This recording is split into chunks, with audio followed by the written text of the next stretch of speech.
नमस्कार विद्यार्थियों, कैसे हो आप लोग। आई होप कि आप अच्छे होंगे और आपकी पढ़ाई भी अच्छी हो रही होगी। मेरा नाम है हेमंत सोलंकी और स्वागत करता हूं मैं आपका आज की नई वीडियो और मेरे चैनल एचएस स्टडी केंद्र पर, जहां पर आपको एनिमेशन के माध्यम से समझाया जाता है। तो आज की इस वीडियो में हम पढ़ेंगे क्लास 12 की पॉलिटिकल साइंस की फर्स्ट बुक समकालीन विश्व में राजनीति का चैप्टर नंबर 1 दो ध्रुवीयता का अंत। और यह इस चैप्टर की वीडियो का पार्ट 3 है, जिसे भी आपको एनिमेशन के माध्यम से समझाया जाएगा। मैंने आपको इस चैप्टर की 2 वीडियो पहले ही प्रोवाइड करा दी है, आप पहले उन्हें देखना, उसी के बाद इसको देखना। उन दोनों वीडियो का लिंक मैं दे दूंगा आपको डिस्क्रिप्शन में। तो चलिए वीडियो को शुरू करते हैं और देखते हैं आज की इस वीडियो में हम किन किन विषय पर चर्चा करेंगे। तो सबसे पहला विषय होगा सोवियत संघ का विघटन, दूसरा विषय होगा सोवियत संघ के विघटन के कारण, तीसरा विषय होगा सोवियत संघ के विघटन के परिणाम, चौथा विषय होगा स्वतंत्र राष्ट्र का राष्ट्रकुल, जिसे हम शॉर्टकट में CIS कहते हैं, और पांचवा विषय होगा सोवियत संघ का उत्तराधिकारी के रूप में रूस। तो इन्हीं 5 विषय को आज की इस वीडियो में हम पढ़ेंगे। वीडियो को पूरी देखना और अगर समझ में आता है तो वीडियो को लाइक कर देना, शेयर कर देना और चैनल को भी सब्सक्राइब कर देना और मुझे कमेंट में जरूर बताना कि आपको समझ में आया कि नहीं। और देखते हैं हमारा सबसे पहला विषय है, जो कि है सोवियत संघ का विघटन। देखिए, इसमें हम सोवियत संघ के विघटन से पहले सोवियत संघ में क्या स्थिति थी, सोवियत संघ में क्या चल रहा था, उसके बारे में पढ़ेंगे और फिर किस तरीके से सोवियत संघ का विघटन हो गया उसे भी पढ़ेंगे। तो देखिए, 1980 के दशक के मध्य मिखाइल गोर्बाचेव सोवियत संघ की कम्युनिस्ट पार्टी के महासचिव बने तथा यह सोवियत संघ के अंतिम राष्ट्रपति भी बने थे और यह सोवियत प्रणाली में सुधार लाना चाहते थे। और मिखाइल गोर्बाचेव अमेरिका के साथ में संबंध सामान्य और सोवियत संघ में लोकतंत्र स्थापित करना चाहते थे, है ना। ये इनके सुधार थी, लेकिन ये असफल हो गए। अगर ये असफल नहीं होते और सफल हो जाते तो सोवियत संघ का विघटन कभी भी नहीं होता। लेकिन ये असफल हो गया, क्यों? क्योंकि पूर्वी देशों ने, जो कि सोवियत संघ के देश थे, उनका भरोसा अब सरकार से उठ गया था, है ना।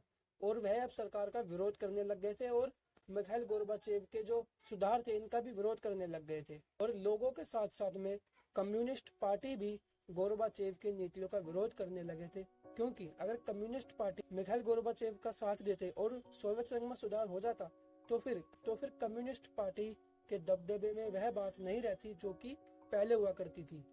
और वर्ष 1991 में एक सत्ता परिवर्तन भी हुआ था, जिसे कम्युनिस्ट पार्टी के गर्मपंथियों ने बढ़ावा दिया, जिससे कि सोवियत संघ के विघटन की संभावना बढ़ गई थी। इस तख्ता पलट के बाद में आता है सोवियत संघ का विघटन का समय। तो समझिए, दिसंबर 1991 में बोरिस येल्त्सिन के नेतृत्व में 3 बड़े गणराज्य रूस, यूक्रेन और बेलारूस, इन्होंने सोवियत संघ से अलग होने की घोषणा कर दी थी। यानी इन्होंने घोषणा करी कि अब हम सोवियत संघ के देश नहीं है, अब हम स्वतंत्र हैं। फिर इन्हीं से प्रेरित होकर बाकी देश भी अलग होकर लोकतंत्र और पूंजीवादी व्यवस्था अपनाने लगे थे और सोवियत संघ का विघटन हो गया। अब सोवियत संघ का विघटन के क्या कारण थे उसे हम पढ़ेंगे हमारा विषय नंबर 2 में।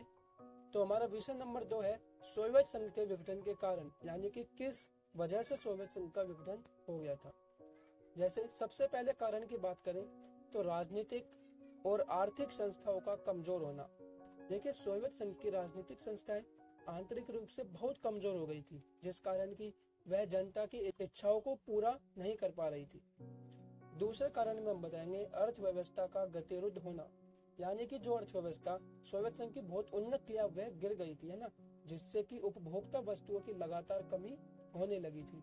तीसरे कारण में हम बताएंगे प्रशासनिक भ्रष्टाचार में वृद्धि, यानी कि सोवियत संघ में भ्रष्टाचार बहुत बढ़ गया था, क्योंकि कम्युनिस्ट पार्टी ने लगभग 70 सालों तक सोवियत संघ में शासन किया, है ना, और कोई भी अन्य दल नहीं था। और समय के साथ साथ यह जो पार्टी है वह अपने दायित्वों को भूल गई, अपने कार्यों को भूल गई और तानाशाही हो गई और भ्रष्टाचार फैल गया। यानी अब ये जनता के बारे में नहीं बल्कि अपनी जेब भरने के बारे में सोचा करते थे। चौथे कारण में हम बताएंगे जनता का पश्चिमी अर्थव्यवस्था के प्रति झुकाव, यानी कि सोवियत संघ की जो जनता थी ना, अब उन्हें अपनी स्थिति से ज्यादा बेहतर पश्चिमी देशों की स्थिति अच्छी लगती थी। उनकी अर्थव्यवस्था की तरक्की वह उनसे जो है आकर्षित होने लगे। तो देखिए, जो कम्युनिस्ट पार्टी के नेता थे ना, वह जनता को झूठ बोला करते थे कि हमारी अर्थव्यवस्था पश्चिमी देशों से अच्छी है। लेकिन जब सोवियत संघ के लोगों ने पश्चिमी देशों की तरक्की और उनके आर्थिक विकास के बारे में जानकारी प्राप्त की तो उन्हें पता लगा कि वह तो बहुत पिछड़े हुए हैं और पार्टी हमसे झूठ कर रही है, जिससे कि उनमें अब अलग होने की भावना और ज्यादा बढ़ गई थी। पांचवें कारण में हम बताएंगे जनता की आकांक्षाओं का पूरा न होना। तो यह भी एक कारण है सोवियत संघ के विघटन का, क्योंकि सरकार क्या थी, अब अपनी जेब भरने के बारे में सोच रही थी और जनता के बारे में नहीं सोच रही थी। लेकिन जब मिखाइल गोर्बाचेव ने सुधार किए तो लोगों ने कहा कि सुधार की गति तेज होनी चाहिए, है ना। उनकी जो आकांक्षाएं थी ना, वह अब बहुत ज्यादा बढ़ गई थी अपने विकास को लेकर। छठे कारण में बताएंगे कि सोवियत संघ के अन्य देशों पर रूस का प्रभुत्व, क्योंकि रूस सोवियत संघ का सबसे बड़ा देश था, जिससे कि सोवियत संघ के अन्य देश जो है अपने आप को रूस के अधीन मानते थे। सातवें कारण में हम बताएंगे गोर्बाचेव के सुधारों का असफल होना, क्योंकि अगर मिखाइल गोर्बाचेव के सुधार सफल हो जाते तो शायद सोवियत संघ का विघटन नहीं होता। लेकिन गोर्बाचेव के सुधार असफल हो गए, क्योंकि पार्टी के लोगों ने कहा कि गोर्बाचेव के सुधारों की गति में बहुत शीघ्रता है, यह बहुत ही जल्दबाजी में काम कर रहे हैं, कुछ भी सोच समझ नहीं रहे।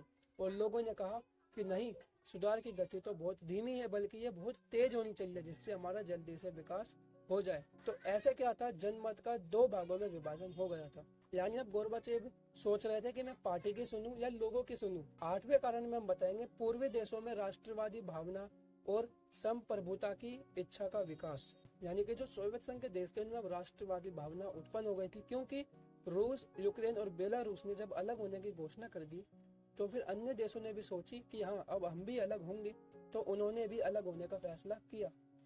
अब देखते हैं हमारा तीसरा विषय, जो कि है सोवियत संघ के विघटन के परिणाम। यानी कि जब सोवियत संघ का विघटन हो गया, है ना, सभी देश अलग हो गए, तो अंतरराष्ट्रीय स्तर पे क्या परिणाम निकल के आया, क्या बदलाव हुए। तो सबसे पहले परिणाम की बात करें तो उसमें हम बताएंगे कि शीत युद्ध की समाप्ति हो गई। यह सबसे बड़ा परिणाम था, क्योंकि शीत युद्ध किसके बीच में था, अमेरिका और सोवियत संघ। अब जब सोवियत संघ रहा ही नहीं तो अमेरिका शीत युद्ध करेगा किससे। तो सोवियत संघ के विघटन के साथ शीत युद्ध की समाप्ति हुई। दूसरा परिणाम था हथियारों की होड़ समाप्त हो गई थी। यानी कि जो अमेरिका और सोवियत संघ हथियार बनाने में लगे थे, नहीं, अब उनकी होड़ खत्म हो गई। तीसरा परिणाम था विचारधाराओं की लड़ाई खत्म हो गई थी। यानी जो पहले विचारधारा की लड़ाई थी पूंजीवादी और साम्यवादी की, वह भी अब खत्म हो गई थी। चौथे परिणाम में बताएंगे नए देशों का उदय हुआ। यानी कि जो सोवियत संघ के देश थे 15 देश, अब सोवियत संघ के विघटन के बाद में वह स्वतंत्र हो गए थे, तो फिर वह स्वतंत्र हो गए और संसार के नक्शे में नए देशों के नाम भी आए। इनमें से कुछ बाल्टिक एवं पूर्व यूरोप के देश यूरोपीय संघ और नाटो में मिल गए, जबकि कुछ मध्य एशियाई देशों ने रूस के साथ में रिश्ते अपने मजबूत करे और पश्चिमी देश और अमेरिका और चीन इत्यादि से संबंध अच्छे बनाए। यानी कि अब अपनी अपनी व्यवस्था का पालन सभी देश करने लग गए थे अपनी मर्जी से। पांचवें परिणाम में हम बताएंगे अमेरिका एकमात्र महाशक्ति बची थी, क्योंकि सोवियत संघ के विघटन से पहले अमेरिका और सोवियत संघ दो महाशक्तियां हुआ करती थी, लेकिन एक महाशक्ति का विघटन हो गया, अंत हो गया, तो केवल अमेरिका ही बची और पूरे विश्व में अमेरिका का ही वर्चस्व छाया। छठे परिणाम में बताएंगे CIS का उदय हुआ और रूस को सोवियत संघ का उत्तराधिकारी बनाया गया। अब CIS और सोवियत संघ के उत्तराधिकारी के रूप में रूस को हम हमारे अगले विषय में पढ़ेंगे।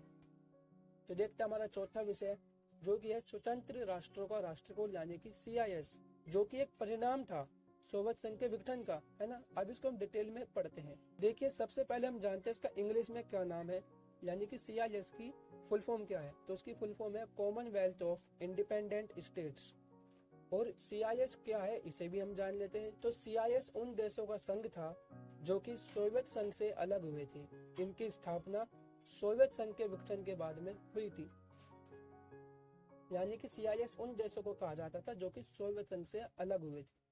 अब देखते हैं हमारा पांचवा विषय, जो कि है सोवियत संघ का उत्तराधिकारी के रूप में रूस। यह भी एक परिणाम था सोवियत संघ के विघटन का कि रूस को जो है सोवियत संघ का उत्तराधिकारी बनाया गया था। इसमें हम पढ़ेंगे कि रूस को सोवियत संघ का उत्तराधिकारी क्यों बनाया गया और उसको उत्तराधिकारी बनाने के बाद में क्या क्या शक्तियां दिया गई थी। तो देखिए, रूस जो था वह सोवियत संघ का सबसे बड़ा देश था, इसीलिए उसको उत्तराधिकारी बनाया। उसके पास में संसाधन भी काफी अधिक मात्रा में थे। अब रूस को सुरक्षा परिषद में सीट दी गई जब वह सोवियत संघ का उत्तराधिकारी बना। और सोवियत संघ द्वारा जो भी अंतरराष्ट्रीय संधियां की गई थी, अब उनका उत्तरदायित्व रूस पर आ गया था, यानी कि उनकी जिम्मेदारी अब रूस पर थी। और रूस को परमाणु संपन्न देश का दर्जा भी दिया और रूस द्वारा अमेरिका के साथ में परमाणु निशस्त्रीकरण की दिशा में कई संधियां भी की गई थी। तो आज के इस वीडियो में मुझे आपको जितने टॉपिक समझाने थे मैंने समझा दिए। आई होप कि आपको समझ में आ गया होगा, और वीडियो अच्छी लगी तो वीडियो को लाइक कर देना, शेयर कर देना और चैनल को सब्सक्राइब करके बेल आइकन को भी दबा देना, ताकि आने वाली नई वीडियो का नोटिफिकेशन सबसे पहले आपको मिले। तो मिलते हैं किसी और वीडियो में, जब तक के लिए जय हिंद, जय भारत।